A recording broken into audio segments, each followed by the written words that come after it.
Hello and welcome to the deep dive. We are so glad you've joined us today as we embark on, a deep dive into something that causes a surprising amount of anxiety for English learners. And maybe even some native speakers too, right? Definitely. We're talking about navigating phone calls in English. Ah, yes. Phone calls. They really are a unique challenge, aren't they? I mean, think about how much we normally rely on actually seeing someone when we talk. Right, all the nonverbal stuff. Exactly. We watch their eyes, their mouth, their hands, their posture. All of that body language gives us so much context. Little hints about their mood or if they understand, maybe if they're about to jump in. It's a whole other layer of communication. It really is. Yeah. A rich layer. And on the phone, poof, it's gone. Yeah. You're relying purely on sound. Just the words, the tone, the pace. Yeah, it's like trying to piece together a puzzle with half the pieces missing. That's a great way to put it. And that's why it feels so tricky. You're operating with, incomplete information. Exactly. And that absence of visual cues is precisely why phone calls can feel so daunting. Like the material we looked at points out, even if you're totally fluent, a bad connection Oh, yeah. or someone talking really fast, it can completely throw you off balance. Absolutely. You're not just translating the language itself. You're trying to decode purely auditory signals. And often, like you said, there's static or the signal drops out. It adds another layer of difficulty. That's a really crucial insight from the source material we have. Phone communication, it just requires a different set of tools because your usual ways of checking understanding, like a quick nod or a confused expression, maybe a smile. They're just not available. Not at all. Yeah. So you need specific verbal strategies, Yeah. ways to manage the conversation, especially when things get a bit fuzzy or go wrong. Okay, so our mission for this deep dive is pretty clear then. We're going to extract the absolute essential strategies, the key phrases, directly from the source material we've been given. We want to equip you with the language you need to feel, more confident, more in control, and just generally more comfortable, whether you're the one making the call or the one picking up the phone. And based on that material, we're going to cover the whole journey of a call, really. We'll start right at the beginning. How to open a call naturally, appropriately, depending on the situation. Formal versus informal, that kind of thing. Exactly. Then we'll move into those common, really practical phrases you'll need mid-conversation. Things like asking for someone specific or handling transfers, putting someone on hold. Okay. And maybe most importantly, we'll spend a good chunk of time on what to do when you just don't get it. Yeah. When you didn't hear something or you didn't understand the meaning or maybe the connection is just terrible. The clarification toolkit. Precisely. Yeah. The goal, as the source really highlights, is building that confidence through competence, helping you sound not just, understandable, but genuinely confident and professional on the phone. Okay, let's unpack this challenge. Let's dive deep. And where better to start than right at the very beginning? That first impression, setting the tone. It's absolutely vital. The material makes a really strong case that those first few seconds, they basically establish the whole context and the dynamic of the call. Makes sense. A clear, confident start. It immediately puts you at ease, and the other person too. And it signals professionalism right away, if that's what you're aiming for. And as you mentioned, the approach you take is totally dictated by who you're calling. The source material is smart. It segments this right off the bat. Yeah, it does. It gives us that clear distinction. There's calling a business or some other formal setting. Right. And then there's, just making a casual call to a friend. Yeah. Totally different. And then separately, it addresses how you answer the phone, which also varies. Let's zero in on that first one. Calling a business or a formal setting. This is where, politeness and professionalism are really key. Precisely. And the material gives us some standard, very effective ways to kick these calls off. The structure is pretty consistent, actually. For example, a really common, very polite way to begin is, "Hello, this is Michael Johnson. May I speak with Sarah Miller?" Okay, simple enough. Yeah. You've got your greeting, hello. You clearly state who you are, this is Michael Johnson. And then you state your immediate purpose asking for a specific person. May I speak with Sarah Miller? And I noticed the phrasing there, may I speak with. It sounds quite polite, quite formal compared to just saying, I want Sarah Miller. Exactly. It's a polite request. It's softer, less demanding than I want to speak with or, put me through to. It shows respect for the other person's time and their role, maybe as a gatekeeper or receptionist. Makes sense. What about if you're calling from a business yourself? Good question. In that case, the opening might include your company name. The source gives this excellent example. "Good morning, this is Olivia Carter from Greenfield Bank. I'm calling regarding your account." Ah, okay, so you get more information up front there. Right. You've got a time-specific greeting, good morning. You identify yourself and your organization, Olivia Carter from Greenfield Bank, and you immediately state the general purpose of the call regarding your account. This gives the receiver all the necessary info right away so they know what to expect. That seems really efficient. Another common formal reason to call is maybe scheduling appointments or asking about something specific. Definitely. And the source gives a variation for that, too. Hi, this is David Thompson. I'm calling to schedule an appointment with Dr. Williams. Interesting, it uses hi there instead of hello. Is that okay in a formal context? Yeah, nowadays, hi is often perfectly acceptable in many business contexts. It's slightly less formal than hello, but it still works fine here because the rest of the structure is professional. Greeting plus your name plus specific purpose to schedule an appointment with Dr. Williams. It follows that core pattern. So the main takeaway for these formal openings is really clarity and directness, but wrapped up in politeness. That's it exactly. You need the other person to quickly understand who you are and generally what you need without being abrupt. Okay, now here's a practical situation. What if you need to speak to someone, but you don't actually know their name? You might just know the department, or maybe their job title, like the manager. Yeah, that happens all the time. And the source material addresses this really important point. It advises just using the department or the position title instead of a name. Okay, so how would that sound? Well, you might say something like, "Hello, this is Emma Scott. May I speak with someone in the customer service department?" Clear and direct. It tells the person answering exactly where they need to direct your call. Got it. Or another example may be if you're calling about a job you applied for. Right. The example provided for that is, "Hi, this is Daniel Parker. I'd like to speak with the hiring manager about a job opening." Using "I'd like to speak with" is another polite alternative to "May I speak with?" Mm. And it clearly specifies the role you need to connect with, the hiring manager. So even without a name, you can still be specific about who or what function you need. Exactly. And, a very common outcome in these formal calls is that the person you actually need isn't available right then and there. Yes, the dreaded, they're not available. Happens all the time. So the source prepares you for the typical responses you're likely to hear. You might get, "I'm sorry, Sarah's in a meeting right now. Would you like to leave a message?" Or maybe if they're gone for the whole day. Then you might hear, "Unfortunately, Dr. Williams is out of the office today. Can I take a message for you?" Okay, those sound pretty standard. They really are. "In a meeting right now" usually implies they might be free later that day. "Out of the office today" suggests, well, a longer absence. But notice, both responses usually offer the option to leave a message. Right. And that's the critical next step the source highlights. When you're calling a business, you absolutely must be ready to leave a clear, concise message if offered. So preparation is key, even for that possibility. Have your name, your reason for calling, maybe your number ready to go. Absolutely. It avoids that awkward fumbling moment when they ask, "Would you like to leave a message?" And you're not quite sure what to say. Being prepared makes you sound much more professional. Good point. Okay, let's shift gears completely now. Let's talk about calling a friend a totally casual call. The source correctly points out this is where you can relax the language quite a bit. Oh, it's night and day, isn't it? The goal here isn't strict professionalism. It's warmth, it's ease, connection. So what do those openings sound like? Well, the examples are things like, "Hey, Jake, what's up?" Super casual. Right, very common. Or maybe just checking if they have time before you launch into something. Exactly. Like, "Hi, Emily, do you have a minute?" Or, "Hi, Sophie, are you free to talk now?" It's considerate, acknowledges they might be busy. Or just a general friendly greeting. Yeah, things like, "Hey, Alex, how's it going?" These are just comfortable, everyday ways you'd start a chat with someone you know well. And the source highlights some key language differences here compared to the formal calls, right? Definitely. First off, you use first names immediately. Contractions like what's, how's, they're completely standard, expected even. And the greetings themselves are much more relaxed. Much more. "Hey" is super common, often replacing "hello, what's up" is a standard greeting in itself. It sounds much more like a natural, spontaneous chat than a planned, formal interaction. The whole vibe is different because the expectation is different. You're not usually calling for a specific, urgent business reason. Right. You're calling to connect, to catch up, to chat. The social context completely changes the communication style.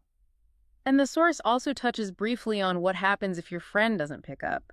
You probably wouldn't leave a super formal voicemail. Probably not. You might leave a really informal one, something like, "Hey, Jake, it's Peter. Give me a call back when you're free." Almost like a spoken text message. Or, let's be honest, you might just hang up and send them a text instead these days. That's probably even more common now, yeah. The phone is the same, but the relationship and the purpose totally change the language you use. Okay, that makes a lot of sense. Now let's flip it around again. Let's talk about answering the phone. Because how you pick up is just as dependent on the context as how you call out. Crucially so. The source material really emphasizes this. Your answering phrase depends entirely on, well, what phone is ringing and who you think might be on the other end. So let's take the formal case first. If you're answering a dedicated business line, like the main number for your company or your department's phone. Right. Then the greeting needs to be professional and ideally informative. The examples from the source are structured to immediately identify the place and the speaker and offer help. Give me an example. Okay, like, "Hello, thank you for calling Anderson & Co. This is Daniel speaking. How can I help you?" Okay, that covers all the bases. Pretty much. You acknowledge the call. "Hello, thank you for calling." You name the business, Anderson & Co. Identify yourself. "This is Daniel speaking." And then you offer assistance. "How can I help you?" It's welcoming and professional. What about another variation, maybe with the time of day? Sure. Something like, "Good afternoon. This is Jennifer from Elite Marketing. How may I assist you today?" Similar structure again. Greeting, identification, name and company this time. And that offer of assistance, "How may I assist you?" sets a really professional, helpful tone right from the start. Okay, now let's contrast that sharply with answering your personal mobile phone, especially if it's mostly friends and family calling. Yeah, totally different world. The answering phrase is much, much more relaxed. It mirrors those casual outgoing calls we talked about. You might just pick up and say, "Hey, it's Alex." Or even simpler. Just, "Hello," or maybe, "Hello, what's up?" especially if you don't recognize the number. And if you do recognize the number, like you see your friend Sophie is calling. Then you might answer specifically to them, like, "Hi, Sophie. How's your day going?" It's warm, it's personal, completely informal. So, boiling down the source's point here. Formal answering is structured, professional, focuses on giving information and offering help. Casual answering is relaxed, warm, focuses more on that personal connection. Exactly. It's all about matching your language, your style, to the situation and the expectation. And the material includes a really valuable practice exercise at this point, doesn't it? To try and internalize that formal answering style. Yes, it does. It prompts you, the listener, to imagine you're answering a business call. And then try actually saying out loud, "Hello, this is Michael from Greenfield Bank. How can I help you?" Why is practicing it out loud so important? Well, saying it helps you internalize the rhythm, the intonation. It makes it feel more natural, less like reading a script. It helps you deliver it smoothly when the phone actually rings, maybe unexpectedly. Right, because the phone ringing can sometimes make you jump. Exactly. Having that practiced response ready just reduces that initial sort of jolt or panic. You have your line ready. And sounding confident right from that first line probably helps you feel more confident, too. Definitely. It's a positive feedback loop. A strong, clear introduction immediately makes you sound capable, which in turn boosts your own confidence. So yeah, mastering that first answering line is a really great way to feel more prepared for whatever the call might bring. Getting those first few seconds right, whether calling or answering, really can make the rest of the conversation flow much better. Okay, we've handled the beginnings. Now let's move into the middle of the call. What are those essential phrases you need once the conversation's actually rolling? Right, okay, so once you're past the initial hellos and introductions, you'll hit these common situations that need specific language. This part of the source material gives us those practical workhorse phrases for the core exchange. Let's revisit asking for someone specific. Let's say you got through the main switchboard, maybe spoke to a receptionist, and now you need to ask of the person you actually want. Okay, the phrases here are still polite and direct. You might say, "May I speak with Jessica Adams, please?" That's a very standard, universally understood way to ask politely. Is there a slightly less formal way that's still okay? Sure. You could say, "Is Mark Roberts available?" It's a bit more direct about checking their availability right now, but still perfectly fine in most business settings. And if you're asking for a department again, like we mentioned before, Then you might use something like, "Could I speak to someone in the billing department?" Notice the use of "could I." They're another polite modal verb, similar in function to "may I." It just softens the request a little. and just like when we were talking about the initial opening, The source reminds us that even at this stage, the person might still not be available. Absolutely. You might still hear those same kinds of responses. I'm sorry, Jessica's not available right now. Would you like to leave a message? Or, Mark is out of the office at the moment. Can I take a message? Right. So mentally, you should still be prepared for that possibility and know whether you want to leave a message or try again later. It's good to anticipate those common conversational turns. Okay. Now, in business calls especially, putting someone on hold or transferring a call happens all the time. There must be standard ways to phrase those actions. Oh, absolutely. These are standard procedures, and they have standard phrases. If you're the one handling the call and you need a moment maybe to look something up, or quickly ask a colleague, putting the caller on hold is the way to go. But you need to tell them politely. So what would you say? The source suggests a very direct and common phrase. Please hold for a moment. Simple, clear. Could you maybe give a reason? Yes, and that's often even better. You could say, can I put you on hold for a moment while I check that for you? Giving that brief reason, while I check that, helps manage their expectation about the wait time. It feels more considerate. Okay, that makes sense. And what about transferring? When you need to connect the caller to someone else. Again, clear communication is key. You need to tell them what's happening. The source gives examples like, let me transfer you to the sales department. Or if you know the specific person. Then you might say, I'll connect you with Lisa in customer service. Using those key verbs, transfer or connect, signals exactly what you're doing. And using these standard voices probably makes the whole process feel smoother and more professional for everyone involved. Definitely. It's part of the expected etiquette in most business environments. Using them correctly just keeps the interaction flowing properly. Now, the source also includes something really useful. The phrases you might hear if you're the one who gets put on hold.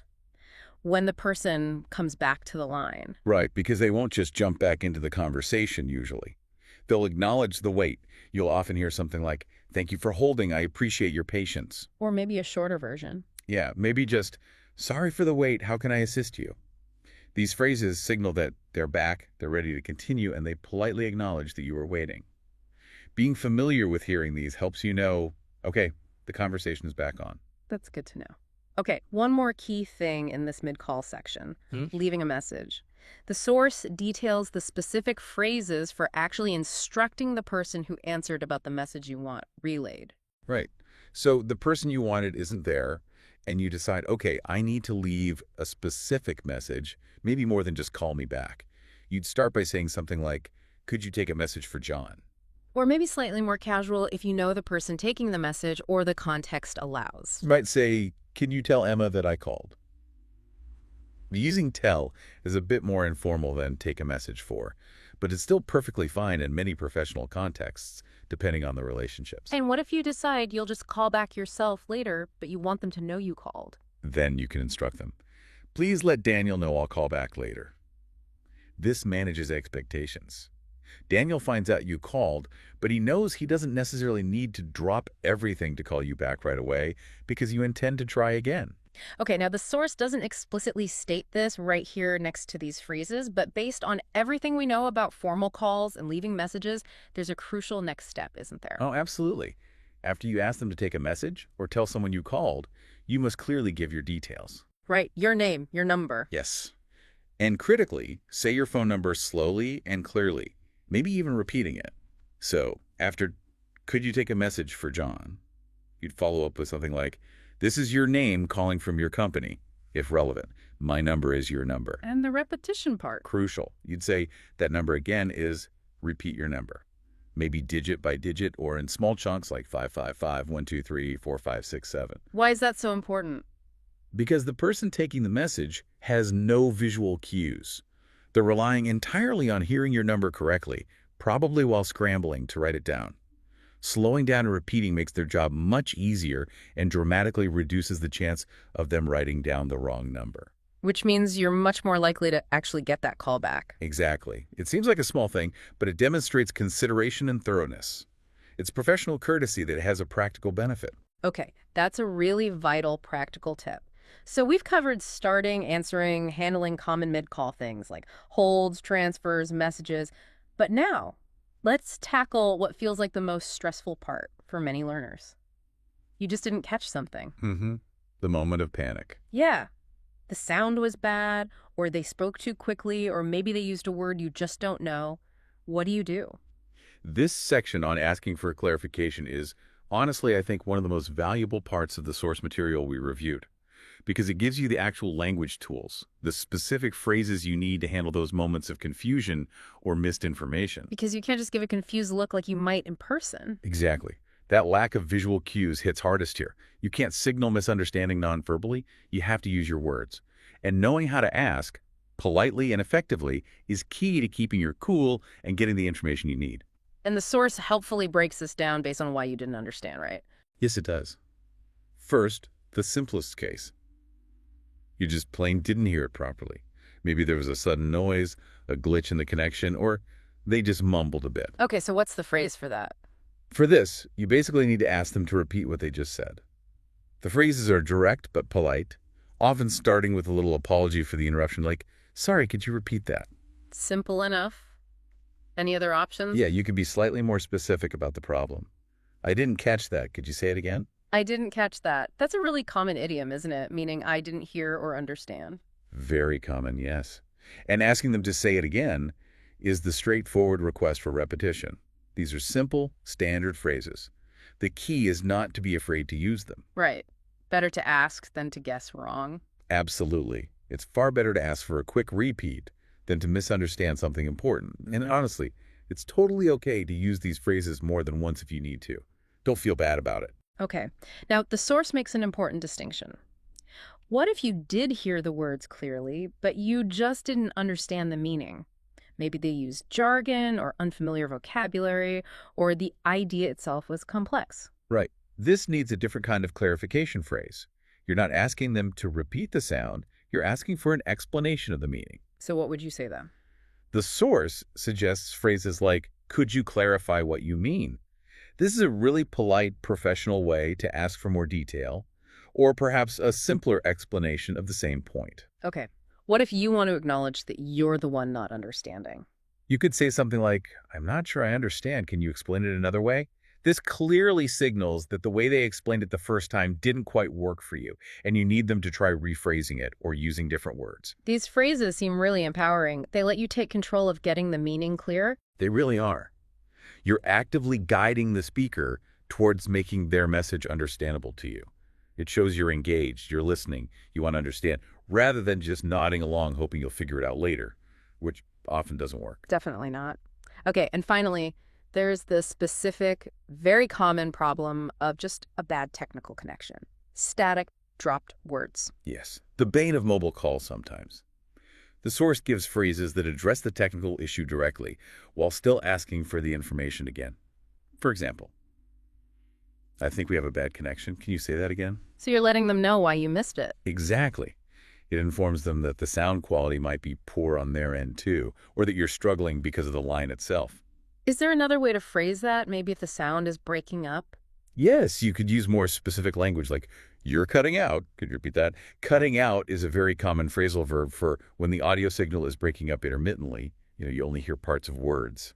Using these specific technical phrases seems helpful too, because it lets the other person know it might not just be you, it could be the line itself. Right. It helps diagnose the problem in the communication channel. They might even suggest calling back on a different line if the connection is really terrible. So just knowing you have these different phrases for clarification, whether it's hearing, understanding, or the connection, it must take away a lot of the anxiety. I think it really does. Yeah. You realize you're not powerless when you miss something. You have specific, polite, effective tools ready to use to make sure you get the information you need. It shifts the focus from just worrying about misunderstanding to actually doing something about it. Exactly. It's a proactive approach to ensuring clear communication. And the source includes another fantastic practice prompt here, Yeah. focusing on a really common issue. Someone speaking too quickly. Yes, it does. It suggests imagining that scenario, the person on the other end is just talking a mile a minute, and then practice saying, "Sorry, I didn't catch that. Could you say it again more slowly?" Ah, that's a great combination. You use the "didn't catch that" phrase, and then you add the specific request more slowly. Exactly. It addresses the problem, missed info due to speed, and provides a clear, polite instruction on how they can help you understand better. Practicing that specific combination prepares you for a very real, very frequent challenge on phone calls. And it's so important to remember, like the source implies, using these clarification phrases isn't a sign of weakness or that your English isn't good enough. Not at all. Native speakers use these kinds of phrases all the time. Think about it. Bad connections, background noise, complex topics. These affect everyone. Right. So asking for clarification is really just a sign that you value clear communication. Precisely. It's a hallmark of being effective and professional. Knowing you can confidently ask for what you need, repetition, explanation, slower speed, that really builds that essential confidence for handling phone calls. It really does feel empowering, knowing you have ways to manage the conversation even when it gets tricky. Okay, wow, we have really covered a lot of ground in this deep dive. We've gone right from those crucial first moments, how to start calls, how to answer them, navigating the formal and casual differences, to equipping you with that toolkit of essential mid-call phrases. For asking for people, handling holds and transfers, leaving effective messages. And maybe most importantly, we've armed you with the specific language you need to confidently and politely ask for clarification, whether the issue is hearing or understanding the meaning or just a bad connection. Having these structures, these specific phrases ready to go, maybe having practiced them mentally, or even better, out loud, it really is the key. It helps manage that stress that phone calls can sometimes trigger, especially in a second language. Yeah, they provide that essential verbal scaffolding, don't they? Especially when you don't have the visual cues to rely on. Exactly right. On the phone, the phrases themselves have to do all the work. They have to convey politeness, your purpose, and signal clearly when you need help because the clarity has broken down. They really are like your verbal substitutes for body language. So the source material doesn't just leave us with the information, it gives a very practical next step, right? A challenge task for you, the listener. Yes, it does. This is where you take all this discussion and actually put it into practice, which is, where the real learning happens. So what's the first step of the challenge? It's straightforward. Practice making a phone call using the phrases and the strategies we've talked about today. And it gives specific scenarios too, doesn't it? To make it feel real. Yes. Realistic scenarios. Right. This isn't just abstract grammar practice. It's about preparing for actual real-world needs. One option is to practice calling a hotel to make a reservation. Okay, that sounds useful. What would that involve? Well, you'd need a formal opening, probably asking about room availability, maybe specific dates, asking clarifying questions about price or amenities, confirming the details at the end. Lots of practical language there. What's another option? You could practice calling a restaurant to order food, maybe for takeout or delivery. This might start a little less formally, depending on the restaurant, but it still requires really clear, specific communication. What you want, any special instructions, confirming the address or pickup time, payment details. It's a very tangible task. And the third scenario? The third one is calling a company to ask about a job opening. This is a classic formal situation. Making that strong first impression with the right opening phrase, like we discussed, is really crucial. Then you'd need to clearly state your purpose and perhaps ask specific questions. So you choose one of those scenarios, and then the next step is kind of interesting. Yes. The third step of the challenge is maybe the most insightful, although it might feel a little strange at first. Record yourself speaking the conversation. Record yourself. Why? Because hearing yourself back is incredibly valuable. You can just practice your side of the conversation, or even role-play both sides if you want. Listening back allows you to notice things you might miss in the moment. Like what? Like, your pacing, are you rushing? Yeah. Your pronunciation of key phrases. Does your tone sound confident, or maybe a bit hesitant? How smoothly are you using those phrases we talked about? It's a really low-stakes way to get objective feedback on how you actually sound on the phone. That makes a lot of sense. Get feedback without the pressure of a real call. Exactly.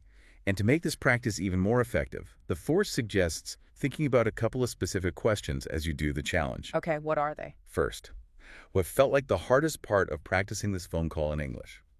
So identifying your personal sticking points. Right. Was it remembering the right opening phrase? Was it anticipating how the other person might respond? Was it using the clarification phrases? Or maybe just feeling rushed? Pinpointing that specific difficulty tells you exactly what you need to focus on in your next practice session. And the second question? The second one is, which phrase from this deep dive felt most useful or easiest to remember? Okay, focusing on the positives too. Yes. Identifying the phrases that kind of naturally click for you first gives you a solid foundation. You can make those your go-to phrases, your core toolkit, and then gradually work on adding the others that felt a bit trickier. So these reflection questions really turn it from just practice into a targeted learning experience specific to you. Precisely. And the source also gives a little hint about future topics, mentioning sounding more natural in general conversation as being related to this. Ah, so the skills overlap. They do.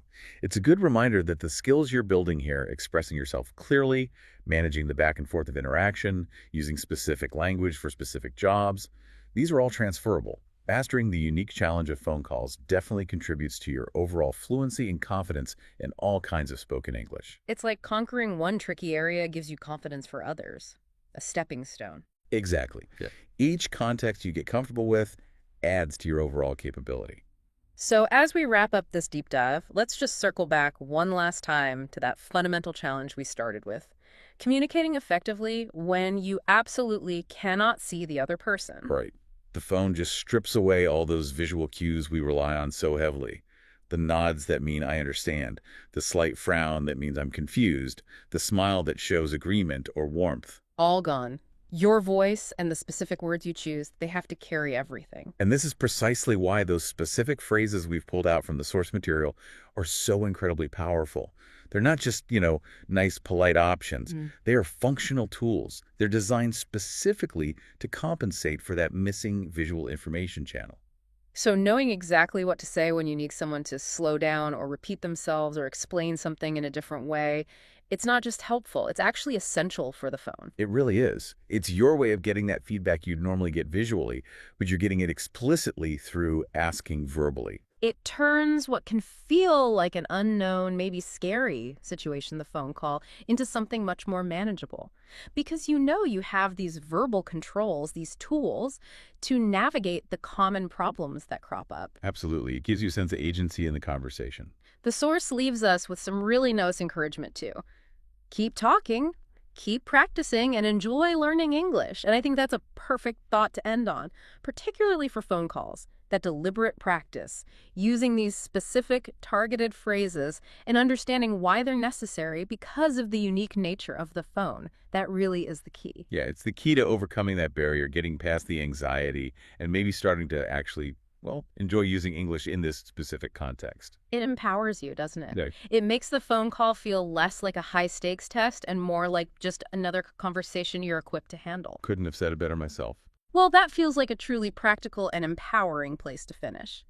Thank you so much for joining us for this deep dive into mastering phone calls in English. We really hope you feel significantly more prepared and definitely more confident for your very next call. Yeah, go put those phrases to work. Good luck.